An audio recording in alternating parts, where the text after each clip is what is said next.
Hello अस्सलाम वालेकुम everyone. मेरा नाम है आदिल मानसूम और हमने पिछले लेक्चर में स्टडी किया था मैटर, उसके कैरेक्टरिस्टिक्स, केमिस्ट्री, जिसमें हम मैटर के बारे में स्टडी करते हैं।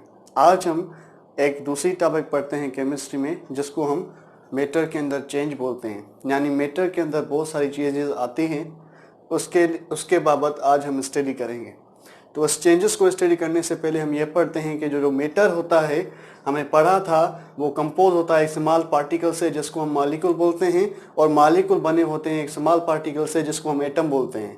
तो एटम कंबाइन होकर मॉलिक्यूल बनाते हैं और मॉलिक्यूल कंबाइन होकर किसको बनाते हैं? मैटर को बनाते हैं। ज़ाहिरा जब भी कोई चीज़ कंबाइन होती है या जब भी कोई चीज़ ब्रेकडाउन होती है, कंबाइन या ब्रेकडाउन करने वाला कौन सी चीज़ होती है? फोर्स होता है। तो फोर्स से ही चीज़ें या तो अपने पास में आकर कंबाइन होगी या तो जुदा होगी। तो एटम कंबाइन होकर मॉलिक्यूल कंबाइन होकर मैटर बनाएंगे। तो कंबाइन करने के लिए भी एक अट्रैक्टिव फोर्स की ज़रूरत होती है। वो अट्रैक्टिव फोर्स जिससे एटम कंबाइन होकर मॉलिक्यूल बनाए और मॉलिक्यूल कंबाइन होकर मैटर बनाए, ऐसे अट्रैक्टिव फोर्स को हम बॉन्ड बोलते हैं। जैसा कि अट्रैक्टिव फोर्स सिमिलर पार्टिकल्स के बीच में नहीं लग रहा, डिफरेंट पार्टिकल्स के बीच में लग रहा है। एक ऐसा बॉन्ड होता है, एक ऐसा अट्रैक्टिव फोर्स होता है जो एटम के बीच में लगता है, जिससे मॉलिक्यूल बनते हैं, और मॉलिक्यूल के बीच में एक अट्रैक्टिव फोर्स या बॉन्ड लगता है जिससे एक मैटर कंपोज होता है। ठीक है, तो इसलिए इस बॉन्ड के दो किस्म होते हैं। ऐसा बॉन्ड जो एटम को कंबाइन करके मॉलिक्यूल बनाए, ऐसे बॉन्ड को हम केमिकल बॉन्ड बोलते हैं। और ऐसा बॉन्ड जो मॉलिक्यूल को कंबाइन करके मैटर बनाए, ऐसे बॉन्ड को हम फिजिकल बॉन्ड बोलते हैं। मतलब कि मैटर मॉलिक्यूल का बना हुआ, मॉलिक्यूल एटम से बने हुए होते हैं, एटम कंबाइन होकर मॉलिक्यूल बनाते हैं थ्रू केमिकल बॉन्ड, और मॉलिक्यूल कंबाइन होकर मैटर बनाते हैं through physical bond. For example, ये एक आइस एक मैटर है।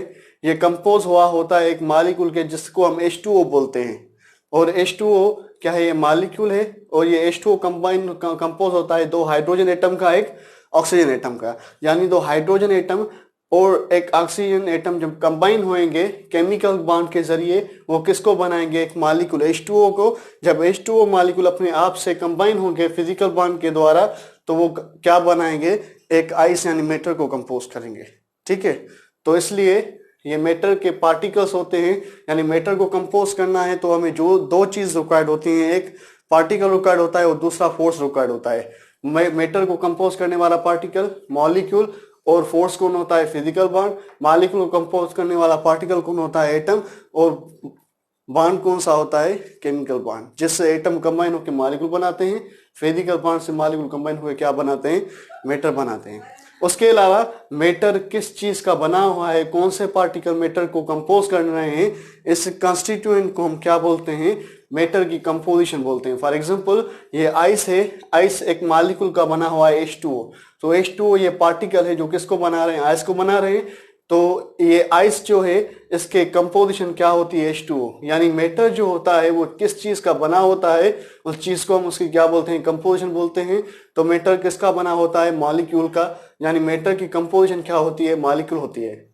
और ये मॉलिक्यूल किस चीज का बना होता है? ज़रा मॉलिक्यूल की भी कंपोजिशन होगी, तो मॉलिक्यूल की कंपोजिशन क्या होती है? एटम होती है। यानी मैटर को कौन कंपोज करता है? मॉलिक्यूल। और मॉलिक्यूल को कौन कंपोज करता है? एटम कंपोज करते हैं। उसके अलावा ये एटम जो है अपने आप में कंबाइन होंगे, अरेंज होकर ये मॉलिक्यूल को बनाएंगे, और मॉलिक्यूल जो है फिजिकल बॉन्ड के द्वारा अरेंज होकर किसको बनाएंगे? मैटर को बनाएंगे। ये जो अरेंजमेंट होती है, इस अरेंजमेंट को हम क्या बोलते हैं? स्ट्रक्चर बोलते हैं। तो एटम कंबाइन होके क्या बनाएगा? मॉलिक्यूल बनाएगा। तो एटम मॉलिक्यूल की क्या हुई? कंपोजिशन हुई। और केमिकल बॉन्ड के द्वारा जब कंबाइन होगा एटम मॉलिक्यूल को बनाएगा, तो एक सर्टेन अरेंजमेंट में अरेंज होकर बनाएगा। यानी एटम कंबाइन होकर जब मॉलिक्यूल बनाता है, एक मॉलिक्यूल को क्या देता है? कंपोजिशन। नंबर सेकंड, उसका जो केमिकल बॉन्ड होता है जिसके द्वारा एटम अरेंज हुए होते हैं, वो इस मॉलिक्यूल को क्या देते हैं? स्ट्रक्चर देते हैं। तो मॉलिक्यूल के पास कंपोजिशन भी है, और उसके अलावा मॉलिक्यूल के पास क्या है? स्ट्रक्चर भी है। तो ये मॉलिक्यूल जो है ये अरेंज होकर क्या बनाएंगे? मैटर बनाएंगे। किसके द्वारा अरेंज होंगे? फिजिकल बॉन्ड के द्वारा अरेंज होंगे। तो ये मॉलिक्यूल की जो कंपोजिशन होगी, वही कंपोजिशन किसकी होगी? मैटर की होगी। यानी फॉर एग्जांपल, ये एक मैटर है आइस। ये इसकी कंपोजिशन क्या है H2O, और ये H2O किसका बना हुआ है, 2 हाइड्रोजन एक ऑक्सीजन के। तो ये 2 हाइड्रोजन और ऑक्सीजन कंबाइन होकर क्या बनाते हैं, H2O, और ये H2O कंबाइन होकर क्या बनाते हैं, आइस। तो ये जो मॉलिक्यूल की कंपोजिशन होती है क्या होती है, 2 हाइड्रोजन और ऑक्सीजन। मैटर की भी कंपोजिशन क्या होती है, 2 हाइड्रोजन और ऑक्सीजन। मतलब कि ये जो मैटर होती है उसकी कंपोजिशन किसके जैसी होती है, मॉलिक्यूल की जैसी होती है, और ये कंपोजिशन मॉलिक्यूल को किससे मिलती है, एटम से मिलती है। उसके अलावा ये H2O की ये स्ट्रक्चर होती है, जैसी स्ट्रक्चर H2O की होगी उसी स्ट्रक्चर इस आइस की भी होगी। मतलब कि ये जो मैटर होते हैं उसकी जो कंपोजिशन जो होती है वो एटम जैसी होती है। उसके अलावा मैटर के जो मॉलिक्यूल होती है उसकी स्ट्रक्चर कौन देता है, केमिकल बॉन्ड देता है। मतलब कि मैटर की जो कंपोजिशन और स्ट्रक्चर होती है वो किसके जैसी होती है, मॉलिक्यूल की जैसी होती है। और इसको ये कंपोजिशन स्ट्रक्चर देने वाला पार्टिकल कौन होता है, एटम, और फोर्स कौन होता है, केमिकल बॉन्ड होता है। मतलब कि मैटर जो होता है उसके बाद 2 चीजें होती है, number first composition, number second structure. Composition और स्ट्रक्चर जिस पार्टिकल की मैटर की जैसी होती है उसको हम क्या बोलते हैं, मॉलिक्यूल बोलते हैं। और मॉलिक्यूल की कंपोजिशन स्ट्रक्चर उसको कौन देता है, एटम देता है। मतलब कि मैटर की कंपोजिशन कौन होता है, बेसिकली एटम होता है, और स्ट्रक्चर देने वाला फोर्स कौन होता है, केमिकल बॉन्ड होता है। यानी एटम और केमिकल बॉन्ड ये दोनों मैटर की कंपोजिशन और क्या होती है, स्ट्रक्चर होती हैं। उसके अलावा ये मॉलिक्यूल की जो कंपोजिशन स्ट्रक्चर होती है वो किसकी जैसी होती है, मैटर की जैसी होती है, ठीक है। उसके अलावा जब ये मॉलिक्यूल अपने आप से अरेंज होंगे फिजिकल बॉन्ड से, तो मॉलिक्यूल फिजिकल बॉन्ड से किस तरह अरेंज हुए होते हैं उस कंडीशन को हम क्या बोलते हैं, स्टेट बोलते हैं। फॉर एग्जांपल अगर ये मॉलिक्यूल अपने आप से टाइटली पैक होकर अरेंज होंगे तो ऐसी स्टेट को हम क्या बोलते हैं, सॉलिड बोलते हैं। अगर ये मॉलिक्यूल फिजिकल बॉन्ड के द्वारा अरेंज हुए होते हैं पर उसके बीच में स्पेस है, टाइटली पैक नहीं होकर अरेंज हुए थे, ऐसी स्टेट को हम क्या बोलते हैं, लिक्विड बोलते हैं। और ऐसी स्टेट जिसमें मॉलिक्यूल जो होते हैं फिजिकल बॉन्ड उसके बीच में लगता ही नहीं, एक दूसरे से अलग अलग होते हैं, ऐसी स्टेट ऑफ मैटर को क्या बोलते हैं, गैस बोलते हैं। मतलब कि जो मैटर होता है उसके पास 3 चीजें होती हैं, नंबर फर्स्ट कंपोजिशन और स्ट्रक्चर। कंपोजिशन देने वाला पार्टिकल कौन होता है, एटम, और फोर्स कौन होता है, केमिकल बॉन्ड। उसके अलावा स्टेट देने वाला पार्टिकल कौन होता है, मॉलिक्यूल, और फोर्स कौन होता है, फिजिकल बॉन्ड होता है, ठीक है। तो एटम के पास 3 चीजें होती हैं, कंपोजिशन, स्ट्रक्चर। कंपोजिशन कौन देगा, एटम, स्ट्रक्चर कौन देगा, केमिकल बॉन्ड। उसके अलावा मॉलिक्यूल अपने आप से अरेंज होंगे, उस कंडीशन को स्टेट बोलेंगे। अगर टाइटली पैक होकर अरेंज हुए होते हैं तो सॉलिड, लूजली पैक होकर अरेंज होते हैं तो लिक्विड। अगर अरेंज ही नहीं होते, फिजिकल बॉन्ड है ही नहीं, तो इसी स्टेट ऑफ मैटर को हम क्या बोलते हैं, गैस बोलते हैं। तो मैटर के पास कंपोजिशन, स्ट्रक्चर और स्टेट होती है। कंपोजिशन देने वाला पार्टिकल एटम, स्ट्रक्चर देने वाला फोर्स कौन होता है, केमिकल बॉन्ड होता है। उसके अलावा स्टेट देने वाला पार्टिकल कौन होता है, मॉलिक्यूल, और उसके अलावा बॉन्ड कौन होता है, फिजिकल बॉन्ड होता है। मतलब कि फर्स्ट ऑफ ऑल जब भी मैटर कंपोज होगा उसको फर्स्ट ऑफ ऑल क्या मिलेगी, कंपोजिशन किससे, एटम से, स्ट्रक्चर मिलेगी किससे, केमिकल बॉन्ड से। देन उस मैटर को क्या मिलेगी, स्टेट मिलेगी फिजिकल बॉन्ड से। या तो वो सॉलिड होगी, या तो लिक्विड होगी, या तो गैस होगी। तो अगर हम देखें, अगर हम एक मैटर के अंदर क्या होंगे, मॉलिक्यूल होंगे। अगर हम इसका ये फिजिकल बॉन्ड को वीक करते जाएं, for example molecule tightly pack होते हैं, इस स्टेट को हम क्या बोलते हैं, सॉलिड। अगर हम इस फोर्स को, फिजिकल बॉन्ड को हम वीक करेंगे तो ये मॉलिक्यूल अपने आप से सेपरेट होंगे, लूजली पैक होंगे, यानी सॉलिड किस में कन्वर्ट हो जाएगा, लिक्विड में। अगर हम इसको ये फिजिकल बॉन्ड बिल्कुल वीक कर दें, मॉलिक्यूल एक दूसरे से अलग अलग हो जाएंगे, ऐसी स्टेट को हम गैस बोलते हैं। मतलब कि मैटर के अंदर चेंजेस होती हैं, एक चेंज किस में होती है, स्टेट में, वो चेंज किससे आती है, फिजिकल बॉन्ड से आती है। जैसे जैसे हम फिजिकल बॉन्ड वीक करते जाते हैं, मैटर की स्टेट सॉलिड से किस में कन्वर्ट होती है, लिक्विड में, और लिक्विड की स्टेट कैसे कन्वर्ट होती है, गैस में। उसके अलावा अगर हम गैस में आ जाएं तो गैस एक इंडिविजुअल मॉलिक्यूल होता है। अगर इसको हम फर्दर इसका केमिकल बॉन्ड वीक करेंगे तो ये मॉलिक्यूल ब्रेक होकर क्या बनाएगा, एटम बनाएगा। तो मॉलिक्यूल की कंपोजिशन भी चेंज हो जाएगी, स्ट्रक्चर भी चेंज हो जाएगी। तो मैटर के अंदर चेंजेस आती हैं, वो 2 किस्म की होती हैं। ऐसी चेंज जिसमें मैटर की स्टेट तब्दील हो, किस फोर्स के तब्दील होने से, फिजिकल बॉन्ड के तब्दील होने से, पर स्ट्रक्चर और कंपोजिशन सेम हो। एटम भी सेम है, केमिकल बॉन्ड भी सेम है, तो कंपोजिशन स्ट्रक्चर क्या होगी, सेम होगी।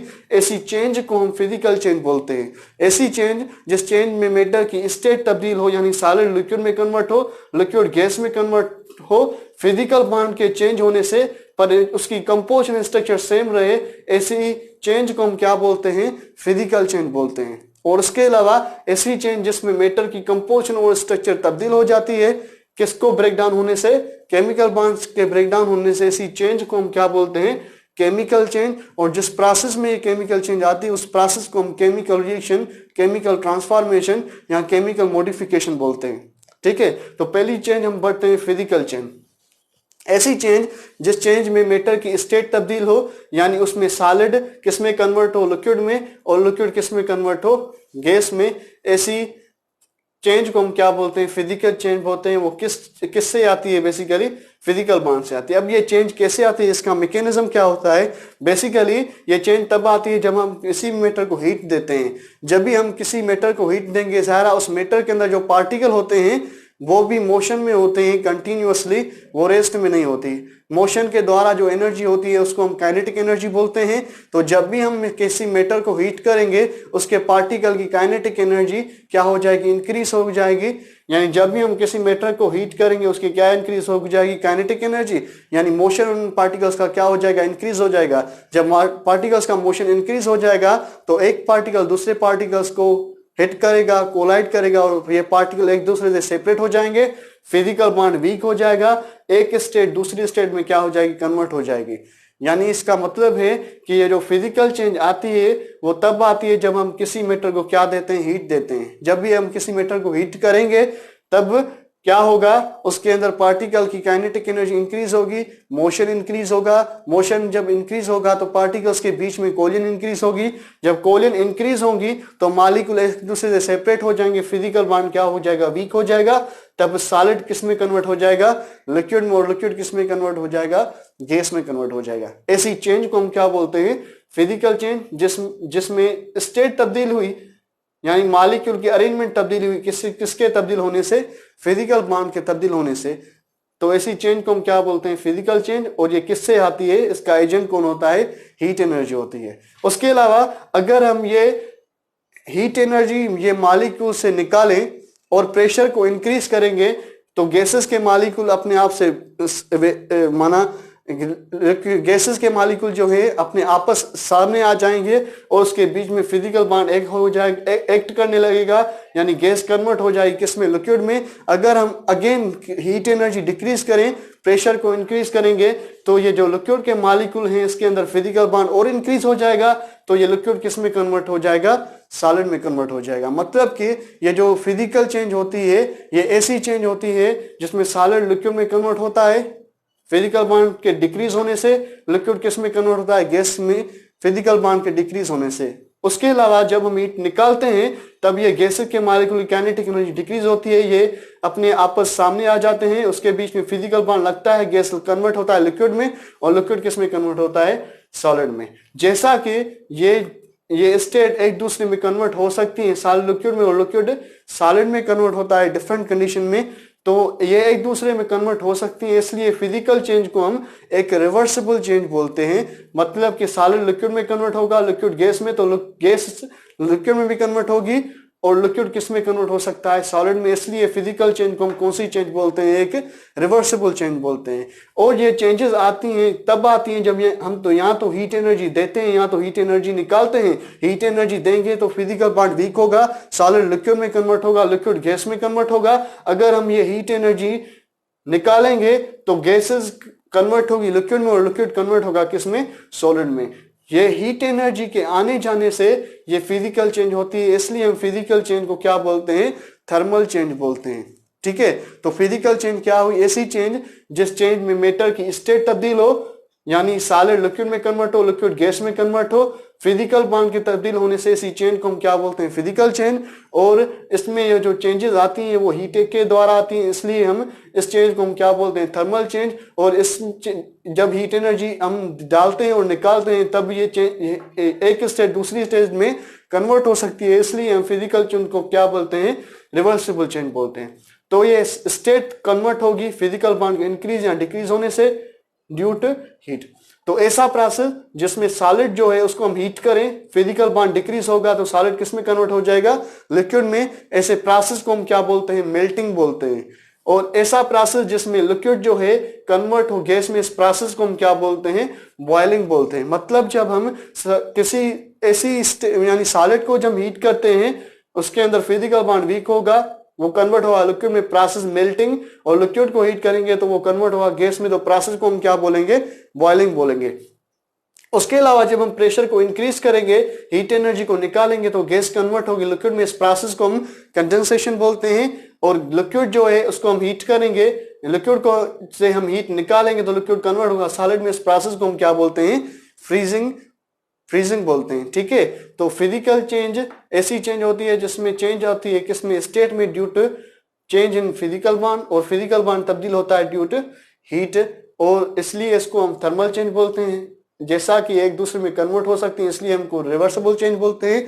और इसमें जब भी चेंजेस आती हैं तो फिर प्रोसेस होते हैं, सॉलिड लिक्विड में कन्वर्ट होना मेल्टिंग, लिक्विड गैस में कन्वर्ट होना बॉइलिंग, गैस लिक्विड में कन्वर्ट होगा कंडेंसेशन, लिक्विड सॉलिड में कन्वर्ट होगा, इसको हम क्या बोलते हैं, फ्रीजिंग बोलते हैं। और एक ऐसा भी प्रोसेस होता है, कुछ ऐसे सॉलिड होते हैं, फॉर एग्जांपल आयोडीन होता है, कैम्फोर होता है, नेफ्थलीन, ये ऐसे सॉलिड होते हैं जब इसको हम थोड़ा सा भी हीट करते हैं तो ये सॉलिड जो है इसके फिजिकल बॉन्ड सारे खत्म हो जाते हैं, यानी सॉलिड किस में कन्वर्ट होता है, गैस में कन्वर्ट होता है। इस प्रोसेस को हम सब्लिमेशन बोलते हैं। ऐसा प्रोसेस जिसमें सॉलिड कन्वर्ट हो डायरेक्टली गैस में, इस प्रोसेस को हम क्या बोलते हैं, सब्लिमेशन बोलते हैं। वो कौन से सॉलिड शो करते हैं, नेफ्थलीन, आयोडीन और उसके अलावा कैम्फोर। उसके अलावा गैसेस जो है डायरेक्ट कन्वर्ट हो, फिजिकल बॉन्ड एकदम इंक्रीज कर दें, यानी गैस कन्वर्ट हो किसमें, डायरेक्टली सॉलिड में, इस प्रोसेस को हम डिपोजिशन बोलते हैं। ठीक है, तो melting, boiling, condensation, freezing, sublimation और डिपोजिशन, ये जो प्रोसेस होते हैं ये किससे रिलेटेड होते हैं, स्टेट के तब्दीली से। इसलिए सारे प्रोसेस को हम क्या बोलते हैं, फिजिकल प्रोसेस बोलते हैं। और इस स्टेट की कन्वर्शन को हम inter conversion of state of matter बोलते हैं। ठीक है, तो फिजिकल चेंज में ऐसी चेंज होती है जिसमें मैटर की स्टेट तब्दील होगी फिजिकल बॉन्ड के तब्दील होने से, और ये तब्दील होगा ड्यू टू हीट, इसलिए इसको हम थर्मल चेंज बोलते हैं। जैसा कि ये एक दूसरे में कन्वर्ट होते हैं इसलिए इसको हम रिवर्सिबल चेंज बोलते हैं।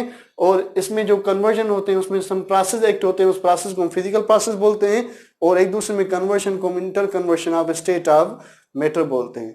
ठीक है, इसमें स्टेट तब्दील होगी पर कंपोजिशन और स्ट्रक्चर तब्दील नहीं होगी, क्योंकि इसमें केमिकल बॉन्ड भी सही है, एटम भी सही है, वो अपनी जगह पर है, इसलिए कंपोजिशन स्ट्रक्चर तब्दील नहीं होगी, स्टेट तब्दील होगी। तो इसलिए इसके चेंज को हम क्या बोलते हैं, फिजिकल चेंज बोलते हैं। अब हम इस फिजिकल चेंज को एक्सप्रेस करना चाहते हैं, तो ऐसा शॉर्ट हैंड मेथड जिसमें हम फिजिकल चेंज को एक्सप्रेस करें, ऐसे शॉर्ट हैंड मेथड को हम फिजिकल इक्वेशन बोलते हैं। ठीक है, फॉर एग्जाम्पल ये एक आइस हमने सॉलिड लिया, इसको मैंने हीट किया, ये सॉलिड कन्वर्ट हुआ एक लिक्विड में जिसको हम वाटर बोलते हैं। इस प्रोसेस को हम क्या बोलेंगे, मेल्टिंग। और उसके अलावा वाटर को कन्वर्ट किया किसमें, स्टीम में हीट देकर, इस प्रोसेस को हम क्या बोलेंगे, बॉइलिंग बोलेंगे। उसके अलावा जब गैस को कंप्रेस करेंगे, हीट एनर्जी निकालेंगे तो इस स्टीम किस में कन्वर्ट होगी, वाटर में। इस प्रोसेस को हम क्या बोलेंगे, कंडेंसेशन। वाटर से हम प्रेशर इंक्रीज करेंगे, हीट एनर्जी अगेन निकालेंगे तो वाटर कन्वर्ट होगा किसमें, आइस में। इस प्रोसेस को हम क्या बोलेंगे, फ्रीजिंग बोलेंगे। तो ये शॉर्ट हैंड मेथड जो है जिसमें हम स्टेट की कन्वर्जन दिखा रहे हैं एक दूसरी स्टेट से दूसरी स्टेट में, इस इक्वेशन को हम क्या बोलते हैं, फिजिकल इक्वेशन बोलते हैं। तो फिजिकल इक्वेशन दो किस्म की होती है। ऐसी फिजिकल इक्वेशन जिसमें एक स्टेट कंप्लीटली कन्वर्ट हो जाए दूसरी स्टेट में, ऐसी फिजिकल इक्वेशन को हम क्या बोलते हैं, बैलेंस्ड फिजिकल इक्वेशन बोलते हैं। तो ये कौन सी फिजिकल इक्वेशन होती है, बैलेंस फिजिकल इक्वेशन। क्यों, इसमें एक स्टेट कंप्लीटली कन्वर्ट हो जाती है दूसरी स्टेट में, तो इस इक्वेशन को हम क्या बोलेंगे, बैलेंस्ड फिजिकल इक्वेशन बोलेंगे। और ऐसी फिजिकल इक्वेशन जिसमें एक स्टेट दूसरी स्टेट में कंप्लीटली कन्वर्ट ना हो, यानी कंप्लीटली कन्वर्जन ना हुआ हो, ऐसी फिजिकल इक्वेशन को हम अनबैलेंस्ड फिजिकल इक्वेशन बोलते हैं। फॉर एग्जांपल ये आइस है, इसको हम हीट करेंगे तो वो कन्वर्ट होगा वाटर और सम अमाउंट ऑफ आइस रह जाएगी। अगर उसको हम हीट करेंगे तो कुछ स्टीम बनेगा और कुछ क्या बनेगा, वाटर। यानी इसमें स्टेट कंप्लीटली कन्वर्ट नहीं हो रही, इसलिए हम इस फिजिकल इक्वेशन को क्या बोलते हैं, अनबैलेंस फिजिकल इक्वेशन बोलते हैं। ठीक है, तो इस चेंज को हम क्या बोलते हैं, फिजिकल चेंज, और उसकी रिप्रेजेंटेशन को हम क्या बोलते हैं, फिजिकल इक्वेशन। यह चेंज किसकी वजह से आती है, due to weak in physical bond. ठीक है, उसके अलावा एक दूसरी चेंज होती है, उस चेंज को हम क्या बोलते हैं, केमिकल चेंज बोलते हैं। ऐसी चेंज जिस चेंज में मेटर की कंपोजिशन और स्ट्रक्चर तब्दील हो जाए। कंपोजिशन स्ट्रक्चर कब तब्दील होगी, स्ट्रक्चर तब तब्दील होगी जब केमिकल बॉन्ड ब्रेक हो, स्ट्रक्चर खत्म हो गई। उसके अलावा जब एटम तब्दील हो जाएंगे, उसके बीच में नया केमिकल बॉन्ड बनेगा, तो मॉलिक्यूल की कंपोजिशन स्ट्रक्चर क्या हो जाएगी, तब्दील हो जाएगी। ऐसी चेंज को हम क्या बोलते हैं, केमिकल चेंज बोलते हैं। ऐसी चेंज जिस चेंज में मेटर की कंपोजिशन और स्ट्रक्चर तब्दील हो जाए, ऐसी चेंज को हम क्या बोलते हैं, बेसिकली केमिकल चेंज बोलते हैं।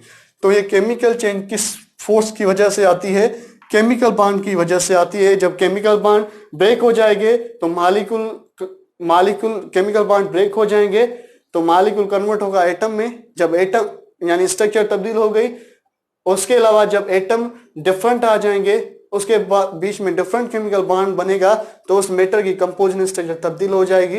यानी ये केमिकल चेंज आती है केमिकल बॉन्ड के ब्रेकिंग और किससे, फॉर्मेशन से। ऐसी चेंज जिस चेंज में मेटर की कंपोजिशन स्ट्रक्चर तब्दील हो केमिकल बॉन्ड के ब्रेकिंग और फॉर्मेशन से, ऐसी चेंज को हम क्या बोलते हैं, केमिकल चेंज। और जिस प्रोसेस में आती है उस प्रोसेस को हम क्या बोलते हैं, केमिकल रिएक्शन, केमिकल ट्रांसफॉर्मेशन या केमिकल मॉडिफिकेशन बोलते हैं। ठीक है, और ये किस स्टेट में आती है, बेसिकली गैसेस स्टेट में आती है। ये गैसेस स्टेट में क्यों आती है, क्यों इसलिए आती है, पहले कौन सी चेंज होनी चाहिए, फिजिकल चेंज। जब फिजिकल चेंज जब तक नहीं आती तब तक केमिकल चेंज नहीं आएगी। क्यों नहीं आएगी, जरा पहले किस फोर्स को खत्म होना पड़ेगा, फिजिकल बॉन्ड को खत्म होना पड़ेगा, तभी कौन सा बॉन्ड ब्रेक हो जाएगा, केमिकल बॉन्ड। इसलिए पहली चेंज हमेशा मेटर में कौन सी आती है, फिजिकल चेंज आती है। जब फिजिकल चेंज कहां तक आ जाती है, गैस तक आ जाती है ना, तब जब हम उसको थोड़ा और हीट करते हैं तो उसकी कंपोजिशन और स्ट्रक्चर तब्दील हो जाती है। यानी कौन सी चेंज आ जाती है, केमिकल चेंज आ जाती है। मतलब केमिकल चेंज कौन सी स्टेट में आती है, गैसेस स्टेट में। क्यों, उससे पहले कौन सी चेंज आती है, फिजिकल चेंज आती है। यानी मतलब अगर हम मेटर के अंदर चेंज देखना चाहते हैं तो हमेशा मेटर के पहले चेंज कौन सी आएगी, फिजिकल चेंज तब तक आएगी जब वो गैस में कन्वर्ट ना हुआ हो। और उसके बाद कौन सी चेंज आएगी, केमिकल चेंज, जिसमें केमिकल बॉन्ड ब्रेक या फॉर्म होगा, कंपोजिशन स्ट्रक्चर तब्दील हो जाएगी। इसी चेंज को हम केमिकल चेंज बोलेंगे। उस प्रोसेस को केमिकल रिएक्शन, केमिकल ट्रांसफॉर्मेशन या केमिकल मॉडिफिकेशन बोलते हैं। तो अगर हम देखें इस केमिकल चेंज को, तो इस केमिकल चेंज या केमिकल रिएक्शन में दो किस्म के मेटर होते हैं। एक ऐसा मेटर होता है जो चेंज के पहले होता है, और एक ऐसा मेटर होता है जो चेंज के बाद में नया ऑब्टेन होता है। तो चेंज के पहले जो मेटर होता है, केमिकल चेंज या केमिकल रिएक्शन के पहले जो मेटर होता है, उस मेटर को हम क्या बोलते हैं, रिएक्टेंट बोलते हैं। और ऐसा मेटर जिससे जो हमें चेंज के बाद में ऑब्टेन हो, यानी केमिकल बॉन्ड के ब्रेकिंग और फॉर्मेशन के बाद में ऑब्टेन हो, ऐसे मेटर को हम क्या बोलते हैं, प्रोडक्ट बोलते हैं। मतलब कि रिएक्टेंट के बॉन्ड क्या, रिएक्टेंट के में पहले फिजिकल चेंज आएगी, कहां तक, गैस तक। जब गैस तक आ जाएगी उसके केमिकल बॉन्ड ब्रेक और फॉर्म होगी। जब ब्रेक और फॉर्म होगी तो रिएक्टेंट किस में कन्वर्ट हो जाएगा, प्रोडक्ट में कन्वर्ट हो जाएगा। इस प्रोसेस को केमिकल रिएक्शन और चेंज को क्या बोलते हैं, केमिकल चेंज। ऐसी चेंज जिस चेंज में मेटर की कंपोजिशन स्ट्रक्चर तब्दील हो जाए केमिकल बॉन्ड के ब्रेकिंग या फॉर्मेशन से, गैसेस स्टेट में ऐसी चेंज को हम केमिकल चेंज बोलते हैं। या ऐसी चेंज जिसमें रिएक्टेंट कन्वर्ट हो प्रोडक्ट में, ऐसी चेंज को हम क्या बोलते हैं, केमिकल चेंज। उस प्रोसेस को हम केमिकल रिएक्शन बोलते हैं। फॉर एग्जांपल ये जो मेटर है ये बिफोर केमिकल चेंज है, सोडियम हाइड्रोक्साइड, इसको हम क्या बोलते हैं, कास्टिक सोडा। HCl ये हाइड्रोक्लोरिक एसिड है। ये दो मेटर है, चेंज के पहले पड़े हुए हैं, तो इस दोनों मेटर को हम क्या बोलेंगे, रिएक्टेंट बोलेंगे। उसके अलावा जब चेंज आ जाएगी तब ये दो मेटर हमको ऑब्टेन होते हैं, NaCl और वाटर, ये दो मेटर में ऑब्टेन होते हैं, तो इस मेटर को हम क्या बोलेंगे, प्रोडक्ट बोलेंगे। तो ये रिएक्टेंट में कन्वर्ट हुए प्रोडक्ट में, इस चेंज को केमिकल चेंज प्रोसेस को केमिकल रिएक्शन बोलेंगे। ठीक है, तो हम देखते हैं तो ये जो रिएक्टेंट हमें ऑब्टेन होते हैं और प्रोडक्ट ऑब्टेन होती है, ये दो किस्म की होती है। तो पहले हम रिएक्टेंट को देखते हैं। तो रिएक्टेंट दो किस्म का होता है। ऐसा रिएक्टेंट जिसको हम केमिकल चेंज के द्वारा देखना चाहते हैं कि ये कैसे केमिकल चेंज दिखा रहा है, कैसे केमिकल रिएक्शन में जा रहा है, ऐसे रिएक्टेंट को हम क्या बोलते हैं, सबस्ट्रेट। ऐसा रिएक्टेंट जो हमारे अंडर ऑब्जर्वेशन में हो, जिसको हम देखना चाहते हैं कि इसके अंदर चेंजेस कैसे आती हैं, ऐसे रिएक्टेंट को हम क्या बोलते हैं, सबस्ट्रेट बोलते हैं। फॉर एग्जाम्पल ये एक रिएक्टेंट है, इसमें कोई भी रिएक्टेंट, फॉर एग्जाम्पल HCl में मैं देखना चाहता हूँ इसके अंदर केमिकल चेंज कैसे आ रही है, तो ये HCl यहाँ मेरा क्या होता है, HCl ये मेरा सबस्ट्रेट होता। अगर हम NaOH को देखें ये कैसे चेंज हो रहा है, तो ये मेरा क्या होता है, सबस्ट्रेट होता है। यानी जो भी रिएक्टेंट हमारे अंडर ऑब्जर्वेशन में हो, जिसको हम देखना चाहते हैं कि वो कैसे केमिकल रिएक्शन तय कर रहा है, उसको हम क्या बोलते हैं, सबस्ट्रेट बोलते हैं। और ऐसा रिएक्टेंट जो सबस्ट्रेट को केमिकल चेंज में लेकर जा रहा है, यानी ये सबस्ट्रेट है तो ये एक ऐसा सब्सटेंस है जो इसके अंदर केमिकल बॉन्ड को ब्रेक या फॉर्म कराएगा, यानी इसको केमिकल चेंज में ले जाएगा। तो ऐसे रिएक्टेंट को हम क्या बोलते हैं, रिएजेंट बोलते हैं। तो फॉर एग्जांपल ये मेरा सबस्ट्रेट है, तो ये क्या है, मेरा रिएजेंट है। ये अंडर ऑब्जर्वेशन में है ये सबस्ट्रेट, और ये इसको केमिकल चेंज में ले जा रहा है, तो ये HCl मेरा क्या है, रिएजेंट है। या ये HCl हमारे अंडर ऑब्जर्वेशन में है, तो ये जो है सबस्ट्रेट है, उसके अलावा ये इसको केमिकल चेंज में ले जा रहा है, तो ये हमारा क्या होता है, रिएजेंट होता है। यानी रिएक्टेंट यहाँ तो सबस्ट्रेट होगा अगर अंडर ऑब्जर्वेशन में होगा, और जो चेंज में लेकर जाएगा उसको हम क्या बोलते हैं, रिएजेंट बोलते हैं। तो इसमें को भी अंडर ऑब्जर्वेशन में, फॉर एग्जांपल NaOH, ये क्या है, हमारा सबस्ट्रेट, और ये HCl इसको ले जा रहा है केमिकल चेंज के द्वारा, इसलिए हम HCl को क्या बोलते हैं, रिएजेंट बोलते हैं। तो ये रिएक्टेंट है, ये सबस्ट्रेट है, ये क्या है, रिएजेंट है। रिएक्ट करेंगे तो क्या बनाएंगे, प्रोडक्ट बनाएंगे। ऐसी प्रोडक्ट जो हमें चाहिए, जो लार्ज क्वांटिटी में ऑब्टेन हो रही है, ऐसी प्रोडक्ट हमको हम मेन प्रोडक्ट बोलते हैं। और ऐसी प्रोडक्ट जो हम नहीं चाहते फिर भी बन जाती है, ऐसी प्रोडक्ट हम क्या बोलते हैं, बाय प्रोडक्ट बोलते हैं। तो ये क्या है, केमिकल चेंज है, केमिकल रिएक्शन है, जिसमें ये रिएक्टेंट सबस्ट्रेट और रिएजेंट रिएक्ट कर रहे हैं, बॉन्ड ब्रेक और फॉर्म हो रहा है, तो क्या बन रहा है, प्रोडक्ट। ये मेन प्रोडक्ट है, क्योंकि लार्ज क्वांटिटी में हमें ये चाहिए, ये बन रहा है, इसलिए क्या होती है, बाय प्रोडक्ट होती है। तो रिएक्टेंट बिफोर चेंज मेटर होता है, और प्रोडक्ट आफ्टर चेंज मेटर होता है। बिफोर चेंज क्या होता है, रिएक्टेंट जो कन्वर्ट होते हैं प्रोडक्ट में, इस चेंज को हम क्या बोलते हैं, केमिकल चेंज। किस स्टेट में आती है, गैसेस स्टेट में। किसकी कैसे आती है, केमिकल बॉन्ड को ब्रेक और फॉर्म होने से। तो हम देखते हैं कि ये केमिकल चेंज कैसे आ रही है, कैसे ये सबस्ट्रेट रिएजेंट को कैसे रिएजेंट सबस्ट्रेट को लेकर ये प्रोडक्ट बना रहा है, यानी कैसे केमिकल बॉन्ड ब्रेक और फॉर्म होकर रिएक्टेंट को प्रोडक्ट में कन्वर्ट करते हैं। ठीक है, तो ऐसा प्रोसेस, ऐसी डिटेल स्टडी जिसमें हम केमिकल चेंज या केमिकल रिएक्शन के बाबत पढ़ें कि कैसे रिएक्टेंट कन्वर्ट हो रहा है प्रोडक्ट में, कैसे सबस्ट्रेट रिएजेंट को लेके जा रहा है केमिकल चेंज के द्वारा प्रोडक्ट को बनाने के लिए। ऐसे डिटेल स्टडी को हम क्या बोलते हैं, रिएक्शन मैकेनिज्म बोलते हैं। तो रिएक्शन मैकेनिज्म में हम स्टडी करेंगे तो कैसे रिएक्टेंट कन्वर्ट हो रहे हैं प्रोडक्ट में, यानी कैसे केमिकल बॉन्ड ब्रेक होता है और कैसे फॉर्म होकर क्या बनाता है, प्रोडक्ट बनाता है। ऐसी डिटेल स्टडी को हम क्या बोलते हैं, रिएक्शन मैकेनिज्म बोलते हैं। तो रिएक्शन मैकेनिज्म में क्या स्टडी करते हैं, डिटेल में केमिकल चेंज कैसे रिएक्टेंट कन्वर्ट होता है प्रोडक्ट में। तो इसके 3 स्टेप्स होते हैं। एक स्टेप होता है इनिशियल स्टेप, दूसरा होता है इंटरमीडिएट स्टेप, तीसरा होता है फाइनल स्टेप। तो एक एक स्टेप को हम देखते हैं कि कैसे रिएक्टेंट कन्वर्ट होता है प्रोडक्ट में। उसको पढ़ने से पहले हम ये पढ़ते हैं, फॉर एग्जाम्पल ये कोई भी हमारा रिएक्टेंट है, ये सबस्ट्रेट है या रिएजेंट, कोई भी हमारा मेटर है, ठीक है, जो केमिकल रिएक्शन में केमिकल चेंज कर रहा है यानी रिएक्टेंट है, उसके अंदर क्या होंगे, ये सॉलिड स्टेट में फॉर एग्जांपल उसके अंदर ये क्या है, पार्टिकल्स हैं। अगर हम देखें ये पार्टिकल्स कौन है, मॉलिक्यूल। और मॉलिक्यूल किससे बने हुए हैं, मॉलिक्यूल बने हुए हैं एटम से। और एटम जो होता है उसके 2 पार्ट होते हैं, एक सेंट्रल पार्ट होता है जिसको हम न्यूक्लियस बोलते हैं, जिसमें पॉजिटिवली चार्ज पार्टिकल रहते हैं प्रोटॉन, और न्यूट्रल पार्टिकल न्यूट्रॉन। और एक्सटर्नल पार्ट होता है जिसको हम ऑर्बिट बोलते हैं, जिसमें क्या होते हैं, इलेक्ट्रॉन्स होते हैं, जिसके ऊपर कौन सी चार्ज होती है, नेगेटिव चार्ज होती है। तो एटम बनाकर क्या बनाएंगे, मॉलिक्यूल। मॉलिक्यूल के अंदर ये बहुत सारे एटम होंगे, जिसके आउटर पार्ट में क्या होंगे, इलेक्ट्रॉन होंगे। तो एक ये मॉलिक्यूल है जिसके अंदर एटम होगा, उसके आउटर पार्ट में क्या होंगे, इलेक्ट्रॉन होंगे। ठीक है, तो ये एक मैटर है जिसके अंदर ये मॉलिक्यूल बने हुए हैं। ये इसके पास में ये मॉलिक्यूल है, पर जैसा इसके अंदर एटम है और एटम के बाहर क्या मौजूद है, इलेक्ट्रॉन, इसके अंदर चार्जेस सेम होती हैं, इसलिए ये मॉलिक्यूल इस मॉलिक्यूल को क्या करता है, रिपेल करता है due to presence of these negative charge. जब रिपेल करता है ये मॉलिक्यूल जो होता है, ये मॉलिक्यूल इसको रिपेल करता है, तो ये मॉलिक्यूल इसके पास चला जाता है। जब इसके पास जाता है तो ये मॉलिक्यूल इसको रिपेल करता है या स्टॉप होता है। रिपल्जन जब इंक्रीज हो जाती है, ये मॉलिक्यूल आगे चला जाता है। यानी मॉलिक्यूल जो होते हैं मैटर के अंदर वो रेस्ट में नहीं होते हैं, वो ऑलवेज मोशन में होते हैं। रीजन क्या होता है, उसका रीजन ये होता है कि उसके अंदर जो मॉलिक्यूल है, और मॉलिक्यूल के में क्या होते हैं, एटम, जिसके आउटर पार्ट में क्या होते हैं, इलेक्ट्रॉन्स।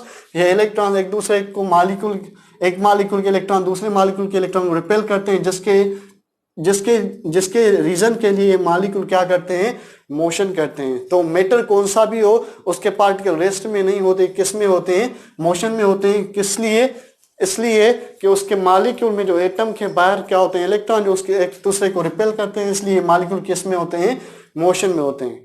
ठीक है, वो एनर्जी जो एक मैटर के पास हो, पार्टिकल के पास हो ड्यू टू इट्स मोशन, ऐसी एनर्जी को हम क्या बोलते हैं, काइनेटिक एनर्जी बोलते हैं। यानी जो मैटर होता है उसके पार्टिकल रेस्ट में नहीं होते, ऑलवेज मोशन में होते हैं due to repulsion of electrons between the adjacent side of molecule. Molecule जो भीतर में सामने खड़े हुए होते हैं उसके इलेक्ट्रॉन एक दूसरे को रिपेल करते हैं, इसलिए वो मॉलिक्यूल टू एंड फ्रो यानी वाइब्रेटरी मोशन करता है। इसलिए उसके पास कौन सी एनर्जी होती है, काइनेटिक एनर्जी होती है। मैटर कौन सा भी हो उसके पार्टिकल ऑलवेज मोशन में होंगे, मोशन में होंगे। कौन सा मोशन परफॉर्म करते हैं, जनरली वाइब्रेटरी मोशन, और इसलिए हर मैटर के पास कौन सी एनर्जी होती है, काइनेटिक एनर्जी होती है। उसके अलावा जब ये मॉलिक्यूल इस मॉलिक्यूल के सामने आ जाएगा, ये मॉलिक्यूल इसको रिपेल कर रहा है, इसलिए मॉलिक्यूल इस मॉलिक्यूल की तरफ जा रहा है। जब ये इस मॉलिक्यूल की तरफ जाएगा तो ये मॉलिक्यूल इसको क्या करेगा, रिपेल करेगा ड्यू टू इलेक्ट्रॉन। जब रिपेल करेगा ये मॉलिक्यूल इस जगह पर थोड़ी देर रुकेगा। जब ये मॉलिक्यूल के यहां पर थोड़ी देर पर जब रुकेगा तो ऐसी एनर्जी जो एक पार्टिकल के पास होती है ड्यू टू इट्स पोजीशन, तो ऐसी एनर्जी को हम क्या बोलेंगे, पोटेंशियल एनर्जी बोलेंगे। तो ये मॉलिक्यूल यहां से यहां जा रहा है, इसके पास क्या होती है, काइनेटिक एनर्जी। रिपल्जन के जरिए ये रुकता है, यहां पर इसके पास क्या होती है, पोटेंशियल एनर्जी होती है। तो मैटर कोई भी हो मोशन परफॉर्म करेगा ड्यू टू इट्स रिपल्जन, तो उसके पास कौन सी एनर्जी होगी, काइनेटिक एनर्जी। मोशन परफॉर्म करके दूसरे मॉलिक्यूल के सामने पहुंच जाएगा और रुकेगा, उसके पास तब कौन सी एनर्जी होगी, पोटेंशियल एनर्जी होगी। तो इस काइनेटिक एनर्जी और पोटेंशियल एनर्जी के सम को हम क्या बोलते हैं, इंटरनल एनर्जी बोलते हैं। तो मैटर कौन सा भी हो, रिएक्टेंट हो या प्रोडक्ट हो, कौन सा भी मैटर हो, उसके अंदर क्या एनर्जी होती है, उस एनर्जी को हम क्या बोलते हैं, इंटरनल एनर्जी। जो किसके लिए होती है, एक तो मोशन के द्वारा होती है और एक तो पोजीशन के द्वारा होती है। पोजीशन के द्वारा जो होती है उसको हम क्या बोलते हैं, पोटेंशियल एनर्जी, और उसके अलावा मोशन के द्वारा जो एनर्जी होती है उसको हम क्या बोलते हैं, काइनेटिक एनर्जी, और उसके सम को हम क्या बोलेंगे, इंटरनल एनर्जी। ये जो मैटर पेन है इसके अंदर मॉलिक्यूल होंगे, ये रेस्ट में नहीं होंगे, मोशन में होंगे। जब ये मोशन में होंगे तब क्या होगा, ये जब मोशन में होंगे मॉलिक्यूल्स तो इसके अंदर काइनेटिक एनर्जी होगी। जब रिपल्जन एक मॉलिक्यूल दूसरे मॉलिक्यूल के सामने आ जाएगा तो वो रुक जाएगा, उसके पास कौन सी एनर्जी आ जाएगी, पोटेंशियल एनर्जी, और सम को हम क्या बोलेंगे, इंटरनल एनर्जी बोलेंगे। फॉर एग्जांपल ये क्या है, हमारा रिएक्टेंट है जो कन्वर्ट होकर क्या बना रहा है, प्रोडक्ट बना रहा है। रिएजेंट है, सबस्ट्रेट है जो एक दूसरे से रिएक्ट करेंगे, ये क्या बनाएंगे, प्रोडक्ट। दोनों के पास एनर्जी होगी, उस एनर्जी को हम क्या बोलेंगे, इंटरनल एनर्जी बोलेंगे। ठीक है, तो ये जो इंटरनल एनर्जी है, ये मॉलिक्यूल सपोज जो है गैसेस में हीट करेंगे तो ये गैसेस में रिपल्जन इंक्रीज हो जाएगी, ये गैसेस में आ जाएंगे, इसके पास क्या होगी, इंटरनल एनर्जी होगी। ये सबस्ट्रेट और रिएजेंट हैं, ये रिएक्ट कर रहे हैं, इसके पास कौन सी एनर्जी, इंटरनल एनर्जी है। जाहिरा ये कन्वर्ट होना चाहते हैं प्रोडक्ट में, तब कन्वर्ट होंगे जब इसका बॉन्ड क्या होगा, ब्रेक होगा। तो वो एनर्जी जिस एनर्जी पर मैटर यानी रिएक्टेंट का बॉन्ड ब्रेक हो, केमिकल बॉन्ड ब्रेक हो, ऐसी एनर्जी को हम क्या बोलते हैं, थ्रेशोल्ड एनर्जी बोलते हैं। यानी the maximum amount of energy on which the bond of reactant are broken down, such amount of energy is called threshold energy. Matter के पास, रिएक्टेंट के पास अपनी एनर्जी कौन सी होती है, इंटरनल एनर्जी, और जिस एनर्जी के बाद ये केमिकल चेंज दिखाएगा यानी रिएक्टेंट के बॉन्ड ब्रेक होना स्टार्ट हो जाएंगे और फॉर्म होना स्टार्ट हो जाएंगे, रिएक्टेंट कन्वर्ट होगा प्रोडक्ट पर, उस एनर्जी को हम क्या बोलेंगे, थ्रेशोल्ड एनर्जी बोलेंगे। अगर हम देखें ये इंटरनल एनर्जी मैटर की है और जो थ्रेशोल्ड एनर्जी है, अगर हम चाहते हैं कि ये रिएक्टेंट रिएक्ट करें और ये सबस्टेंस बनाए, ये अपने आप नहीं बनाएंगे, ज़रा इसके अंदर क्या होगी, इंटरनल एनर्जी होगी। इस इंटरनल एनर्जी को कहाँ तक पहुँचाना है, हमें थ्रेशोल्ड एनर्जी तक पहुंचाना है। तो जब हम रिएक्टेंट और सबस्ट्रेट को एक दूसरे में डालते हैं तो वो मॉलिक्यूल जो होते हैं एक दूसरे से कोलिजन करते हैं, कोलिजन करके अपनी एनर्जी को बढ़ाते हैं। कुछ ऐसे मॉलिक्यूल होते हैं जो डायरेक्टली इंटरनल एनर्जी को कन्वर्ट करते हैं, कहाँ पर, थ्रेशोल्ड एनर्जी पर। ऐसी कोलिजन को हम इफेक्टिव कोलिजन बोलते हैं, और ऐसी कोलिजन जिसमें मॉलिक्यूल अपने आप में टकराए तो सही पर energy, internal energy threshold energy में कन्वर्ट ना हो, ऐसी कोलिजन को हम नॉन इफेक्टिव कोलिजन बोलते हैं। तो ये जो पार्टिकल हैं ये हाईली रिएक्टिव होते हैं, अनस्टेबल होते हैं, इसलिए इसके अंदर इंटरनल एनर्जी हाई होती है, इतनी हाई होती है कि ये थोड़ा भी टकराव पैदा करके क्या बनाते हैं, अपनी इंटरनल एनर्जी को कन्वर्ट करते हैं थ्रेशोल्ड एनर्जी में। उसके अलावा जो मॉलिक्यूल नॉन इफेक्टिव कोलिन करते हैं, जिसमें ये रिएक्टेंट प्रोडक्ट में कन्वर्ट होना चाहते हैं पर ये अपनी एनर्जी को थ्रेशोल्ड एनर्जी तक नहीं लेके जाते ड्यू टू इट्स कोलिन, यानी नॉन इफेक्टिव कोलिन करते हैं, उसको हम एक एक्स्ट्रा एनर्जी देते हैं। तो ऐसी एनर्जी जो हम रिएक्टेंट को दें और रिएक्टेंट की एनर्जी इंटरनल से थ्रेशोल्ड में कन्वर्ट हो जाए, बॉन्ड ब्रेक और फॉर्म होना स्टार्ट हो जाए, ऐसी एनर्जी को हम क्या बोलते हैं, एक्टिवेशन एनर्जी बोलते हैं। तो ये रिएक्टेंट है, इस रिएक्टेंट को कौन सी एनर्जी देंगे, थ्रेशोल्ड एक्टिवेशन एनर्जी देंगे, तब ये कहां पर पहुंचेगा, थ्रेशोल्ड एनर्जी तक, तब ये इसका बॉन्ड ब्रेक होकर कन्वर्ट होगा ये किसमें, प्रोडक्ट में। तो ऐसा स्टेप जिसमें इंटरनल एनर्जी जो उस रिएक्टेंट की है वो कन्वर्ट हो थ्रेशोल्ड एनर्जी में, क्या देकर, एक्टिवेशन एनर्जी देकर, ऐसी स्टेप ऑफ रिएक्शन मैकेनिज्म को हम क्या बोलते हैं, इनिशियल स्टेप बोलते हैं। यानी जब केमिकल रिएक्शन होता है उसमें पहले क्या होता है कि रिएक्टेंट जो उसके पास इंटरनल एनर्जी होती है वो एक्सटर्नल एनवायरनमेंट से या कोलिन से एक एनर्जी पैदा करते हैं, एक्टिवेशन एनर्जी, और उसको हासिल करके क्या बनाते हैं, थ्रेशोल्ड एनर्जी बनाते हैं। जब थ्रेशोल्ड एनर्जी बन जाती है तब बॉन्ड ब्रेक होते हैं। ऐसी स्टेप ऑफ रिएक्शन मैकेनिज्म को हम क्या बोलते हैं, इनिशियल स्टेप बोलते हैं। जब इंटरनल एनर्जी कहां तक पहुंच जाती है, थ्रेशोल्ड एनर्जी तक पहुंच जाती है। मतलब कि जो थ्रेशोल्ड एनर्जी होती है ये बेसिकली एक्टिवेशन एनर्जी और उसके अलावा इंटरनल एनर्जी क्या होती है, सम होती है। जब इंटरनल एनर्जी है रिएक्टेंट की है, इसको हम एक्टिवेशन एनर्जी देंगे तो इसकी एनर्जी कहां तक कन्वर्ट हो जाएगी, थ्रेशोल्ड एनर्जी तक कन्वर्ट हो जाएगी, तभी इसका बॉन्ड ब्रेक होगा। ऐसे ही हम पार्ट ऑफ रिएक्शन मैकेनिज्म को हम क्या बोलते हैं, बेसिकली इनिशियल स्टेप बोलते हैं। अब जब इनिशियल स्टेप आ जाएगा, रिएक्टेंट अपना बॉन्ड ब्रेक करेंगे तो ब्रेक करके ये कन्वर्ट हो जाएंगे एक चार्ज पार्टिकल्स में। मतलब ये जो Na है ये कन्वर्ट हो जाएगा Na+ में, और उसके अलावा ये OH कन्वर्ट हो जाएगा OH- में, H कन्वर्ट हो जाएगा H+ में, और Cl कन्वर्ट हो जाएगा Cl- में। जब बॉन्ड ब्रेक हो जाएंगे तो ये पार्टिकल्स कन्वर्ट हो जाएंगे चार्ज पार्टिकल्स में। ऐसे चार्ज पार्टिकल्स को हम आयंस बोलते हैं। तो ऐसे पार्ट ऑफ रिएक्शन मैकेनिज्म जिसमें बॉन्ड जो है थ्रेशोल्ड एनर्जी आ गई इनिशियल स्टेप में, जब आ गई तो बॉन्ड ब्रेक होकर क्या बनाएंगे, ये आयंस बनाएंगे, पॉजिटिवली नेगेटिवली चार्ज। ऐसी स्टेप ऑफ रिएक्शन मैकेनिज्म को हम क्या बोलते हैं, इंटरमीडिएट स्टेप बोलते हैं। मतलब ये सोडियम हाइड्रोक्साइड जब HCl से रिएक्ट करेगा, इसकी इंटरनल एनर्जी कहां तक पहुंच जाएगी, एक थ्रेशोल्ड एनर्जी तक। इस स्टेप को क्या बोलेंगे, इनिशियल स्टेप। उसके बाद ये आयंस बनेंगे, इस स्टेप को क्या बोलेंगे, इंटरमीडिएट स्टेप बोलेंगे। उसके बाद क्या होगा कि ये जो आयंस होते हैं जिसकी एनर्जी बराबर होती है, ये ब्रेक होंगे, इरेगुलर आयंस ये पैदा करेंगे, पर इसके अंदर एनर्जी इक्वल नहीं होगी। वो आयंस जिसकी एनर्जी इक्वल होती है वो अपोजिट चार्ज आयंस एक दूसरे से कंबाइन होते हैं और केमिकल बॉन्ड को फॉर्म करते हैं, यानी किसको पैदा करते हैं, प्रोडक्ट को। इस पार्ट ऑफ रिएक्शन मैकेनिज्म को हम क्या बोलेंगे, फाइनल स्टेप बोलेंगे। तो ये Na+ है, इसकी एनर्जी तकरीबन किसके बराबर होती है, Cl- की। इसकी चार्ज भी अपोजिट है, तो Na+ Cl- से कंबाइन होकर क्या बनाएगा, NaCl।